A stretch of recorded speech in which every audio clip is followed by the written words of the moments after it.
কথায় আছে না, বুনো ওল আর বাঘা তেঁতুল। তো আজ আমি তোমাদের সাথে ওল চিংড়ির একটি দারুণ রেসিপি শেয়ার করব। হ্যালো বন্ধুরা, তোমরা সবাই কেমন আছো?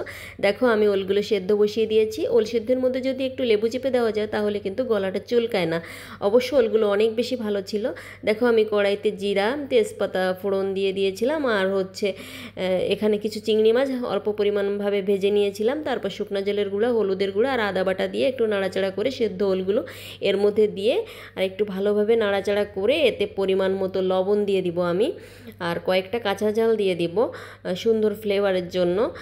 তো এরপরে আমি অল্প পরিমাণ জল দিয়ে ঢেকে দিব, যাতে মশলাটা ভালোভাবে কষে এর ভিতরে একদম ঢুকে যায় আর যেন সফট হয়ে আসে কিছুটা। এই যে দেখো কত সুন্দর হয়েছে। এবার আমি কিন্তু ঝোলের জন্য জল দিয়ে দিব পরিমাণ মতো।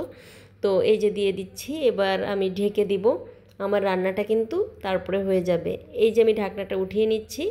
রান্নাটা কিন্তু একদম শেষের পথে। তবে এখন আমি জিরা ধনিয়া আর গরম মশলার যে গুঁড়াটা করে রেখেছিলাম, ভাজা কিন্তু ভেজে দিয়েছিলাম, তাতে এত বেশি সুঘ্রাণ আসছিল, এত বেশি মানে ঘ্রাণ আসছিল যে মনে হচ্ছিল যেন এখনই খেয়ে ফেলি।